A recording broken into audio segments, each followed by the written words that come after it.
అందరికీ నమస్కారం. రీసెంట్గానే విజయ్ దేవరకొండ గారికి అట్లానే రష్మికకి ఇద్దరికి మ్యారేజ్ అయింది. అట్లానే ఇప్పుడు రష్మికని కొంతమంది టార్గెట్ చేసినట్టుగా కూడా తెలుస్తుంది. అయితే దీని వెనుక భారీ కుట్రే జరుగుతుందట. సో ఏంటి, ఎవరు ఆ కుట్ర జరుపుతోంది, ఒకసారి డీటెయిల్గా తెలుసుకుందాం. ప్రస్తుతం మనతో జర్నలిస్ట్ జగదేవ్ గారు ఉన్నారు, వెల్కమ్ చెప్దాం. Hello sir. Hi Zakir. Sir ఏంటి సార్, అంటే ఒక వర్గానికి చెందిన వాళ్ళు టార్గెట్ చేస్తున్నట్టుగా కూడా తెలుస్తుంది. ఏంటి అంత అవసరం ఏంటి? యాక్చువల్గా రష్మిక మందన్న తెలుగు ఇండస్ట్రీకి రాకముందు అంటే చలో గీత గోవిందం ముందు, గీత గోవిందం రెండో సినిమా, చలో ఫస్ట్ సినిమా అనుకుంటా తెలుగులో. సో అప్పటికి ముందు ఆమె కన్నడలో 1-2 సినిమాలు చేశారు. అయితే కన్నడంలో కిర్రాక్ పార్టీ అని ఒక సినిమా చేశారు. కన్నడలో షెట్టీస్ ఎక్కువ ఉంటాయి, రిషబ్ శెట్టి, రక్షిత్ శెట్టి ఇలాగని. అయితే ఈ రక్షిత్ శెట్టి అనే వ్యక్తితో 2017లో ఆమె కిర్రాక్ పార్టీని సినిమా చేసిన తర్వాత, ఇప్పుడు 15లో వచ్చిన సినిమా అది. ఆ పరిచయంతో వాళ్ళిద్దరి మధ్యన ప్రేమ ఏర్పడింది. 2017లో ఎప్పుడో వాళ్ళిద్దరి మధ్యన ఎంగేజ్మెంట్ అయ్యిందట. ఎవరితో? రక్షిత్ శెట్టితో రష్మిక మందన్. సో అది అయిన తర్వాత ఎందుకో మరి తెలీదు, రకరకాల రీజన్స్తో 2018లో ఆ ఎంగేజ్మెంట్ క్యాన్సిల్ అయిపోయింది.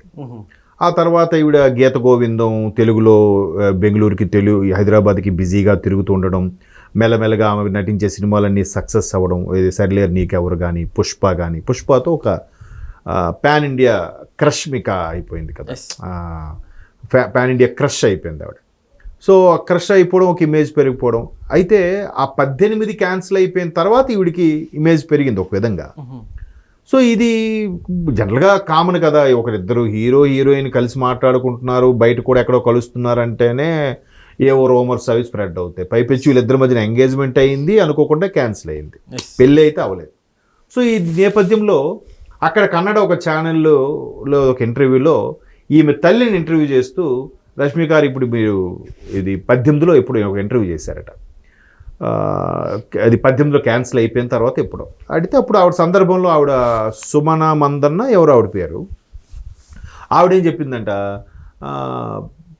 లేదు ఇది క్యాన్సిల్ అయ్యింది, కొన్ని అనివార్య కారణాల వల్ల అయ్యాయంటే, వాడు అక్కడ సీనియర్ జర్నలిస్ట్ కూడా షెట్టియే, ఆయన పేరు ఏదో మహేష్ శెట్టి ఏదో ఆ జర్నలిస్ట్.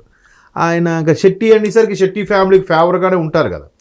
సో మొత్తానికి ఆయన కెలుకుతూ అవి ఇవి మాట్లాడుతూ మాటల్లో పెట్టి, అసలు ఎందుకు క్యాన్సిల్ చేసుకున్నారు, అసలు ముందు తెలియదా, ఇండస్ట్రీ అంటే ఇలాగే ఉంటాయి, ముందు కలుస్తారు తర్వాత విడిపోతారు, లేదా ముందు పెళ్లి చేసుకుంటారు తర్వాత విడిపోతారు, ఇలా కాదు అని అడిగిన నేపథ్యంలో ఆవిడ, లేదు మాకు అన్నీ నచ్చే అనుకున్నాం, కానీ పెళ్ళైన తర్వాత నటన మీద నటించకూడదు, ఇంక ఇంటికే పరిమితం అవ్వాలి అనేలా కొన్ని ఆంక్షలు పెట్టారు వాళ్ళు అన్నట్టుగా ఏవో అక్కడ నోరు ఓపెన్ అయిపోయింది. సో ఇంకొకసారి ఆ రక్షిత్ శెట్టి ఫ్యామిలీ అంతా కూడా కొద్దిగా ఫీల్ అయ్యి ఇంకా ఈ రష్మిక ఫ్యామిలీని ట్రోల్స్ చేయడం స్టార్ట్ చేశారు. సో అక్కడికి అది అయ్యింది. తర్వాత కొన్నాళ్ళు ఆవిడ ఫీల్ అయ్యింది, సైలెంట్గా ఉండిపోయింది. ఇప్పుడు రీసెంట్గా మరలా ఆమె మొన్న ఫిబ్రవరి 26న ఇప్పుడు కదా పెళ్ళి అయినట్టుంది. విజయ్ దేవరకొండకి ఆమెకి పెళ్ళి అయింది. అది కూడా బేబీ ఆ ఎంగేజ్మెంటు అయ్యి క్యాన్సిల్ అయిపోవడం వల్ల ఏమో రష్మిక పూర్తిగా పెళ్ళయ్యే వరకు కూడా ఈ విషయాన్ని ఎక్కడ బయట పెట్టలేరు. ఎవరు అభద్రతా భావం వాళ్ళకు ఉంటుంది కదా, ఆల్రెడీ ఒకటితో అయ్యింది, క్యాన్సిల్ అయ్యింది, మళ్ళీ విజయ్ దేవరకొండతో అయ్యింది, ఇది ఎప్పుడు అయిపోతుందో, పెటాకులు అయిపోతుందో అనేవాళ్ళు ఎక్కువ సంతోషపడే వాళ్ళకన్నా. మేబీ అందువల్ల కూడా ఆమె ఎక్కడ లీక్ చేయలేదు, ఈవెన్ విజయ్ దేవరకొండ కూడా ఎక్కడ చెప్పలేదు. బట్ మీడియా పరంగా రకరకాలుగా ఎక్కడో యూరోపియన్ కంట్రీస్లోనో షూటింగ్లోనో వాళ్ళు క్యాఫ్టేరియాలో ఎక్కడో కనిపించారు, ఇద్దరు కలిసి లంచ్ చేస్తుంటే కనిపించారు అన్నట్టుగా వార్తలు వచ్చాయి.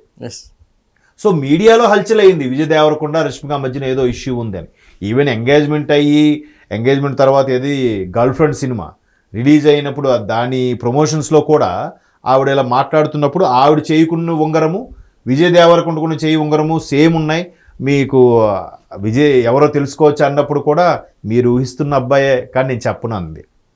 సోషల్ మీడియాలో విజయ్ అని అందరికీ తెలుసు కానీ ఆమె నోటితో ఆమె చెప్పలే, ఈ విజయ్ దేవరకొండ కూడా ఎక్కడ చెప్పలే, మీ అందరికీ తెలిసిందే అని నవ్వేసింది.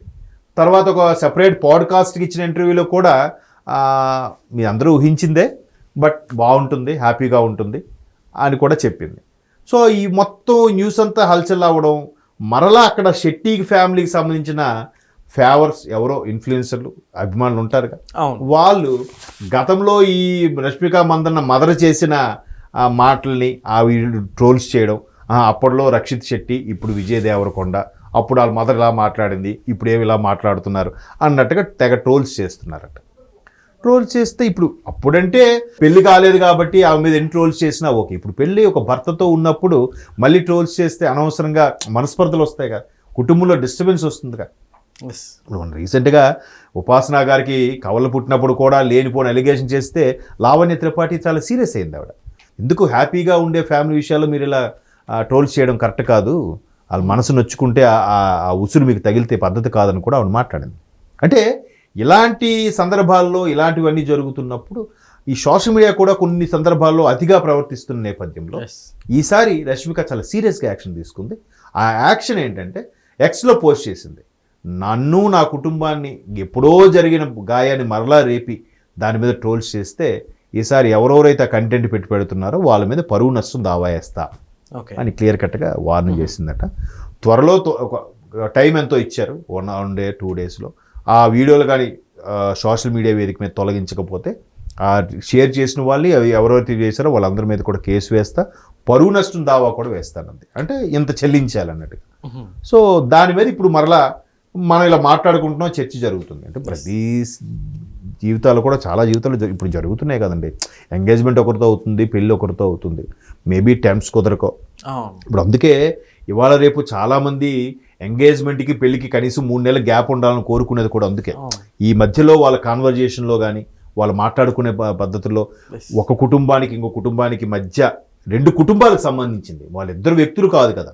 అన్ని సినిమాల్లో చెప్పేదే నేను చెప్తున్నాను, నేను కొత్తగా చెప్పట్లే. 2 కుటుంబాలు సఫర్ అవుతాయి, వీళ్ళిద్దరూ కలవడం విడిపోయిన తర్వాత కూడా ఆ 2 కుటుంబాలు సఫర్ అవుతాయి. సో ముందే మాట్లాడుకొని వాళ్ళ అభిప్రాయాలు ఒకరికొకరు పంచుకొని షేర్ చేసుకొని ఉంటే బాగుంటుంది. ఇక్కడ ఇంకోటి కూడా చాలామంది యువత గమనించాల్సింది, నేను అబ్జర్వ్ చేసింది, ఎందుకంటే నేను కూడా నా క్లోజ్ ఫ్రెండ్కి ఒకరికి ఎట్లాగే పెటాకులో అయితే నేను అబ్జర్వ్ చేశాను కూడా చెప్తున్నా. ఎప్పుడైనా సరే ఒక లిస్టాలు అదేదో కోటా శ్రీనివాసరావు సినిమాలో లాగా I like Chiranjeevi, yes you like Chiranjeevi, I like ice cream, you like ice cream, ఇవి కాదు అభిరుచులు కలవడం అంటే.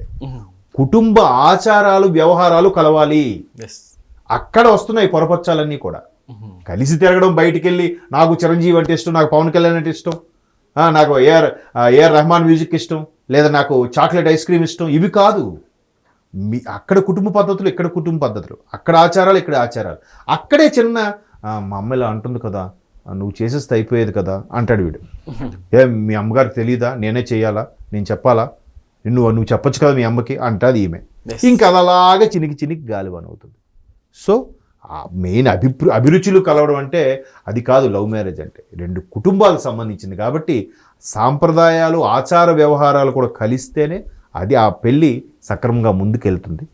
లైఫ్ ఈజ్ కాంప్రమైజ్ అవ్వాలి. ఇవాళ రేపు కాంప్రమైజ్ అవ్వట్లేదు కదా. సో అలా అవునప్పుడు ఇలాంటివి పెడాకులు జరుగుతాయి. మళ్ళీ దాని మీద కేసులు, పరువు నష్టం దావాలు. మళ్ళీ చూద్దాం, మరి రష్మిక అవి తొలగకపోతే కేసు వేస్తారన్నారు కాబట్టి ఇది ఇంకెన్ని మలుపులు తిరుగుతుందో wait and see. Okay sir, thank you.